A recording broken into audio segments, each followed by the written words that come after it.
Golob nam bo vsem zrihtal brezplačen ChatGPT.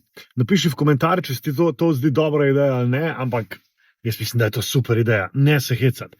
To, da vsak državljan ali pa vsi, ki živimo v Sloveniji, ali pa vsak, ki se bo javil, dobi plačano verzijo ChatGPT-ja, Geminija ali pa česarkoli se bojo pač zmenili, je super ideja. Takrat, ko smo začeli internet v Sloveniji obravnavati kot infrastrukturo, kot nekaj, kar zagotavlja država pod nekimi določenimi pogoji s svojimi ljudem, ki jo uporabljajo, ali pa ljudem, ki so tam, v tistem trenutku smo postali veliko bolj internetna država. In isto je tukaj. Če bomo začeli umetno inteligenco ali pa generativno umetno inteligenco obravnavati kot nekaj, kar moramo ljudem dati, da bodo uporabljali, ne kot igračko, ki jo imajo tam mali za nekaj, takrat bo lahko to postalo pač del vsega, kar se počne v življenju in kar se počne tudi v biznisu.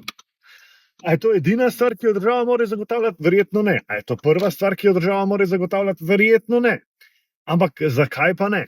Denarja v resnici ni toliko zelo velik.